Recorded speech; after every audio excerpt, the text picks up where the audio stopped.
Graduate College. And I'd like to introduce our Dean, Dr. Mary Beth Watwood, to say a few words about 3MRP before we get started with the training. So thank you for coming today. I really appreciate it. This is an event that is really close to my heart. I became Dean in January of this past year, and so I inherited this event. Kirsten and the former Dean, Ramona Malott, had established it, and so it was really fun to be able to step in and enjoy seeing it evolve, and this year we are changing just a few things up.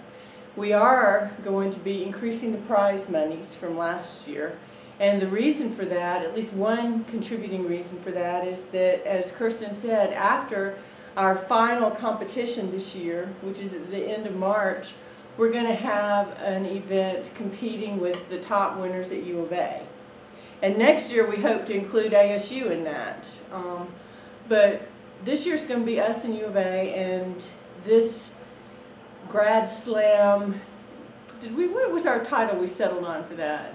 I think it was 3 the minute, Arizona 3-minute Grad Slam. 3-minute Grad Slam, which is sort of a combination of what we call ours and what U of A calls theirs.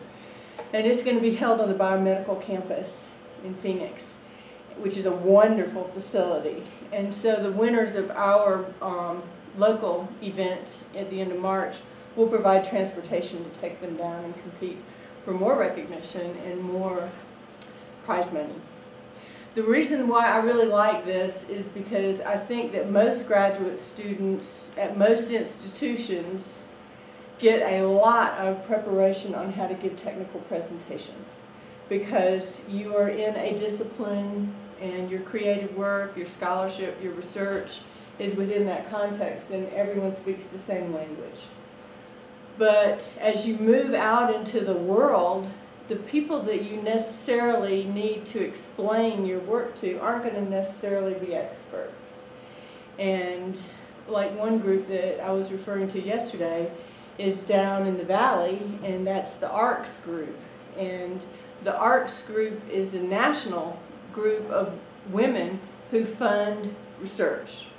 After Sputnik, after the Sputnik era, they decided that the United States needed to get their act together as cementing a leadership position in the world of science. And so they fund and reward science. And they fund graduate students on our campus. But they are not scientists. And so when nominations go into the ARCS group, they must be communicated to get the point across, get the importance and significance across to an intelligent but not expert audience. So it's a real skill. And that's what all the different trainings and practice sessions that you'll have access to going forward. It's amazing professional development for free. But if you advance to the final competition in Ashurst Hall on March 29th, then you have a really good shot at some important recognition, because we'll have people from the community here, not just on campus. We packed that hall for that final event. And so I'm really excited about it. I learn a lot every time we go through this, and it's a fun and happy and enthusiastic way to embrace a new skill set. So thanks for coming, and I'm glad that you're here. Thank you. So everybody has an agenda, and there's some other items in here that I'll refer to as we go on, and then all of this stuff will be available through the BB Learn course module, and then some of it will also be available on our website. So how many of you were able to complete the online module and submit your 2 evaluations before coming? 1, okay. So tomorrow I will be sending out the call for abstracts. And in order to submit your abstract, you have to complete the overview module, which should have been done by today, as well as the submitting your abstract module. And before that, it'll open up to where you can actually submit your abstract. So I'll explain all of that in the email tomorrow, so look for an email from me. And then I'll talk all about the deadlines and get a little bit ahead of myself. So for those of you who didn't do the module, the reason we wanted you to do the module so we could spend less time talking at you and more time allowing you to actually practice presenting. And so this might be a little bit of a quick go-through of the information, but all of the information is available in that BB Learn course. And so 3MRP is a 3-minute research presentation, and we started this 3 years ago. This will be our third competition, and the first year we did it, the previous dean had gone to a conference, and a lot of people were talking about doing these 3-minute thesis presentations, these 3-minute presentations, and she said, I think we should do this. And so we did it, and it was kind of a fly by the seat of our pants type of process, but we were able to pull it off, and it was an incredibly successful event. And last year when we had it, we actually had both the president and the provost attend, which was a first. The first year only the provost attended. And people know about it on campus. They're excited to hear about graduate students and what sort of research they're doing. And it really gives an opportunity for students not to just gain those professional development skills, but it also gives you the opportunity to showcase your research and what you are doing in a place that you normally wouldn't. Most of you have or will attend some sort of professional conference and present your work, but you don't have the opportunity usually to just talk to somebody about, hey, this is what I do, but to talk to them in a language that they can understand. And that's the difference between this. You're able to present your thesis, dissertation, or capstone research, as well as creative work, and its significance to a non-specialist but intelligent audience. So you're not talking to a bunch of other biologists if you're a biologist. You're not talking to a bunch of other anthropologists if you're an anthropologist.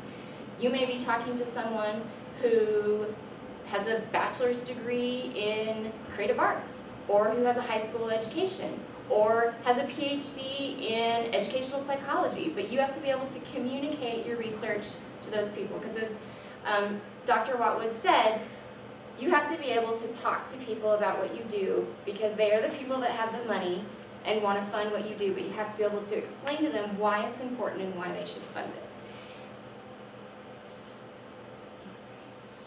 So I'll say one more thing along those lines. While we continue to hammer this point, another reason why it's important to be able to communicate in this particular way is to influence policy.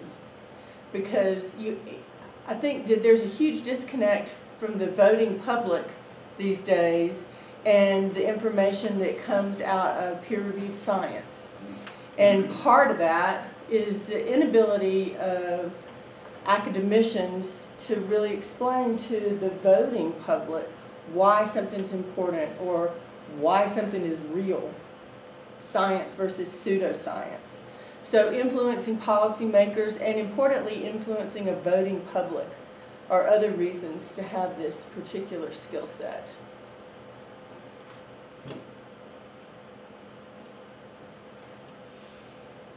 And so there's actually a sheet, the second, no, I think it's the third.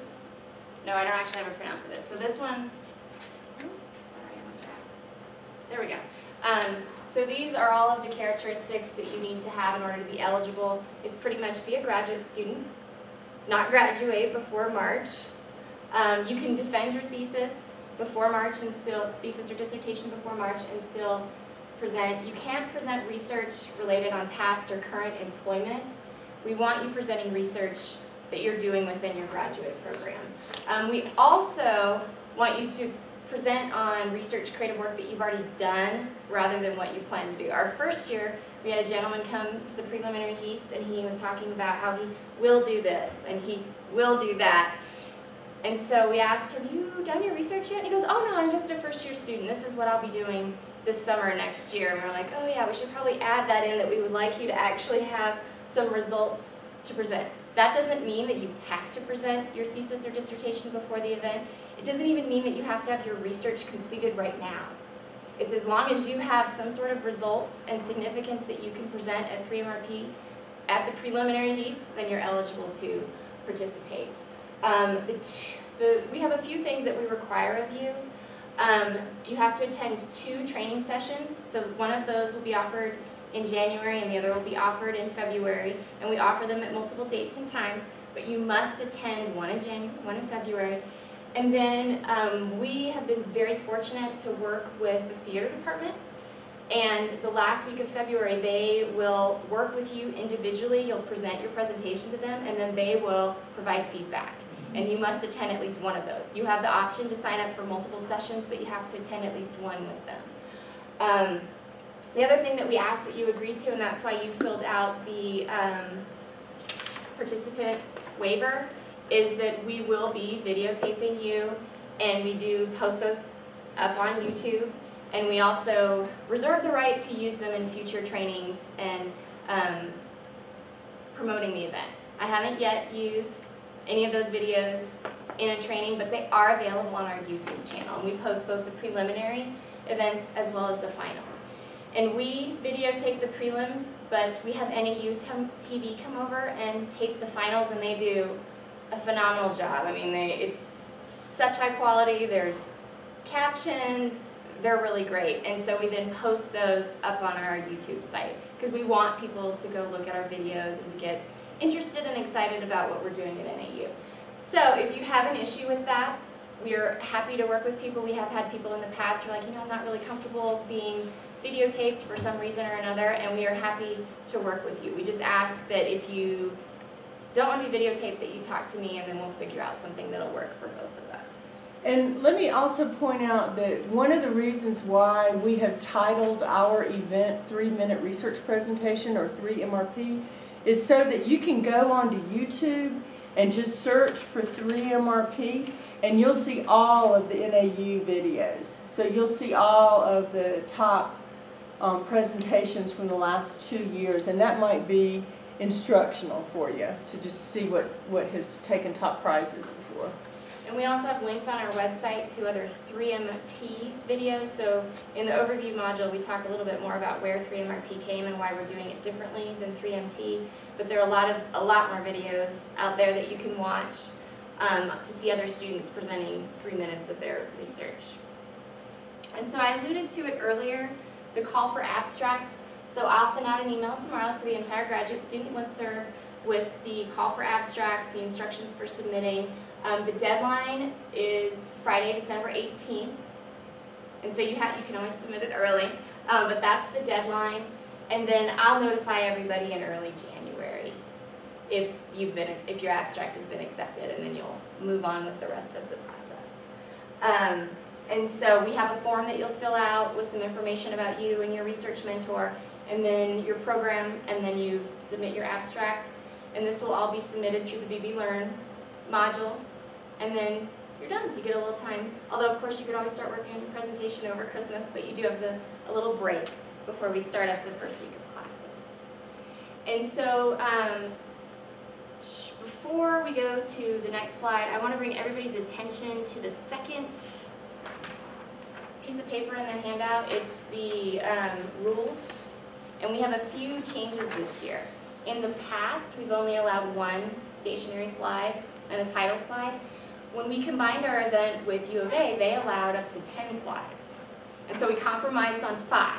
However, that doesn't mean you have to use 5 slides. You could still just have your title slide and your 1 slide. However, you are able to have up to 5 slides. The other thing that we are allowing is audio and video files.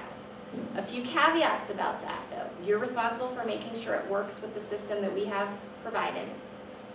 And if you're going to use that, I ask that you contact me, because if you make it to the finals, we have to work with NAU TV to cut from your presentation to your video file and back to your presentation. So there's just a little prep work that we have to do. The other thing is if you choose to use audio or video files, they should be related directly to your research. And they really should only be about 30 seconds, and you really want to think about the strategic placement of that video or audio file. So if you have any questions about that, feel free to let me know, and I'd be happy to talk to you about it or brainstorm ways that you could do that, but don't feel like you have to have it. In the past, people have done great with one stationary slide, no animations, no videos or audio, and they've had very compelling presentations. So let me add to that, with respect specifically to the audio and video clip. The reason why, in addition to working with U of A and trying to match theirs, see, we're doing the regional thing with them, right? But our local event is still ours. But what we didn't want to have happen was that people would present at the local event, maybe win a prize, and so go then, in a couple of weeks to the regional event with U of A and have to do something different, right? So we wanted to sort of agree on a common set of rules for our local events so that you only had to do it once. You only had to create one thing. But another reason for including the audio and video possibilities was that we have students in disciplines on campus that need that. Like, for example, students potentially in music or the School of Comm or even some education programs. It's really, really important for them to be able to play a clip of something potentially, because it's at the crux of their argument, it's at the crux of what they're studying. Or to show, like I have a colleague in biological sciences who's working on a particular mechanism for muscle function, and to be able to show a little video clip of that twitching response under a microscope, fluorescently labeled. It's really, that's the argument that they're making, and that way to visualize it beats anything that you could, you know, just say in text. But what we don't want, what would actually take away from a presentation rather than contribute to it, is let's say you're studying a bird and you're looking at some kind of habitat range of the bird. And you want to show a clip of just how beautiful this bird is, and so you show a video clip of the bird flying. Well, that's really cool, but it doesn't add anything really to the presentation. It's not the crux of what you're talking about. And so when we started down this road of allowing this year, we were very specific in saying that we wanted it to support and not supplant a presentation. So we did, and you know, when Kirsten says it should be limited to about 30 seconds, again, we don't want it to be like this multimedia show that you're giving in front of an audience. We still want the focal point to be you and your communication. But if you need that piece for your scholarly work or to explain your creative activity, then this year we're allowing it. And we hope to get a broader range of participation, especially within the humanities, for allowing that this year. And so for the next slide, the next two pieces of paper in your packet should be the judging criteria and the scorecard. And so you may have already seen these in the overview module, and these are what we actually use when we score your prelim presentations as well as the final presentations. Judges actually fill these out. And after the prelims, we provide feedback that the judges put on these. We provide that in an email to you guys. And so what we're really looking at is communication style, your comprehension, and engagement. You have to be able to talk to people. If you're sitting there staring at the floor, or your hands are behind your back, or you're doing a little dance across the stage, that's detracting from your presentation. We also want to make sure that you are communicating your topic and why it's important, what's significant about your topic. Obviously it's important to you, but you have to be able to communicate that to your audience in language that's appropriate for your audience, so not jargon-filled. But they're still intelligent. They're just non-specialists. So you can't use all the jargon that you would normally use when you're talking with your colleagues or your advisor or other faculty members. And you want to be clear and concise, but you also want to engage your audience. The other thing that you really want to think about when you're preparing your presentation and actually presenting is what I'm saying, will the audience understand it? Like, do they understand what I am saying? And am I explaining perhaps some more complicated concepts or theories in a way that they're going to understand it? But you also don't want to dumb it down for them to the level where it's like, okay, yeah, I get it, because they are intelligent. And the last thing is you really want to engage with your audience. You want to not stare at the floor, but you want them to be interested in what you're doing, and they want to learn more. In fact, one of the things is did what they say make you want to learn more about their research? And so that's really important, because those little hooks that you present to draw people in, that's what they're going to be their takeaway. And there is the People's Choice Award, where the audience actually votes on who should win that award. And so even if you're not in the top 3, you still have the opportunity to win the People's Choice Award because the audience thought you were the best presenter.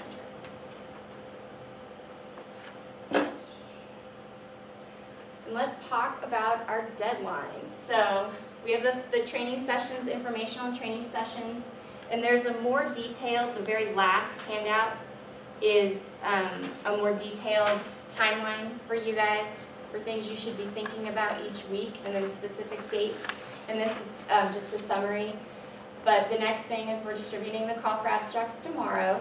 The deadline, December 18th, as I mentioned previously. I'll let you guys know by January 4th whether or not you've been accepted. And then the first training sessions will be that first week of classes, so the 18th through the 22nd, and you have to attend one of those. The next training sessions are February 8th through 12th. And then the last week of February is when we will host those practice sessions with the theater department. The preliminary heats are the week before spring break. And then my plan is to notify everybody on the 11th, because usually we do the heats on a Wednesday and Thursday, and so then I notify everybody on Friday whether or not they've been accepted. And then the final competition is March 29th, and that's a Tuesday. And it'll be from 3:30 to 5:30 in Ashurst Hall, which is on North Campus. And then the statewide competition is April 16th down in Phoenix, and we'll provide transportation for that. And then your timeline provides a little bit more. It gives suggestions on what you should be doing each week. You don't have a lot to do right now. Just prepare your abstract, think about what you want to present.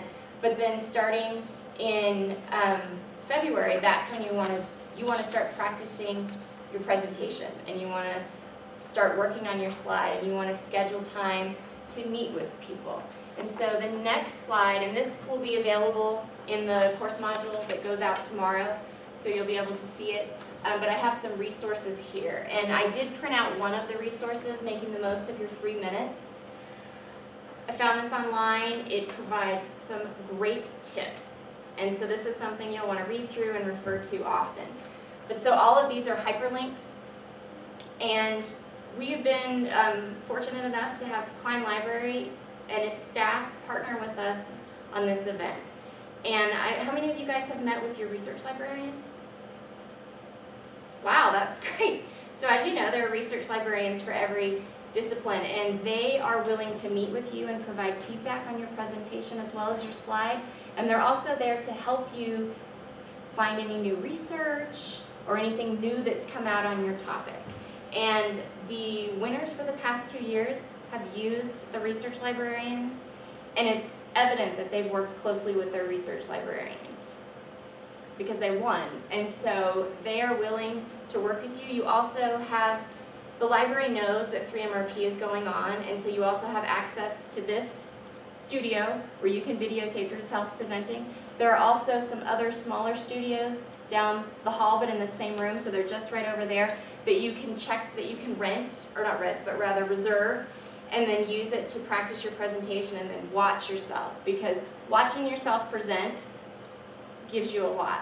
So last year we videotaped this, and when I was posting them up to YouTube, the presentation, because we did a longer presentation with way more talking to you guys, and I was watching them, and I thought, wow, I talk a lot with my hands, I move around a lot, I do this a lot, and you don't notice those things until you actually watch yourself. And even though I watch myself, I still do it, but I'm at least aware that, wow, I do talk a lot with my hands. And so that's why throughout this timeline, it says, record yourself, solicit feedback. And that feedback can be from your friends, your colleagues in your department, even some of the faculty. So it's up to you, though, to coordinate that feedback. And I really encourage you to get feedback on your presentation and to get feedback on your recorded presentations. The other thing that we have are some examples of presentations from other universities. And these links are actually up on our website, so you can click on those, and it takes you to a whole slew of videos that you can watch. And as you saw doing the overview module, you can see the good things that people have in their presentation, and then you can see the things that maybe it was a good presentation, but there are things that they could work on. And so watching other presentations helps you prepare for your own presentation. And that's the end of my little spiel. Do you have anything else to add? I guess I would sort of re-emphasize the point about videotaping yourself. I mean, it sounds like sort of an over-the-top thing to do, but it is really important to see yourself and hear yourself presenting. It's painful. I told this story yesterday. I have a student who is getting ready to defend his thesis. Now that's a completely different kind of presentation than what we're preparing for. Nonetheless, during his first practice, you know, were like every other word. And I told him, I said, you know, I'm your major advisor and I love your research, and I was ready to hit you over the head with a hammer halfway through this. So just imagine how that's coming across to people who aren't, you know, personally invested.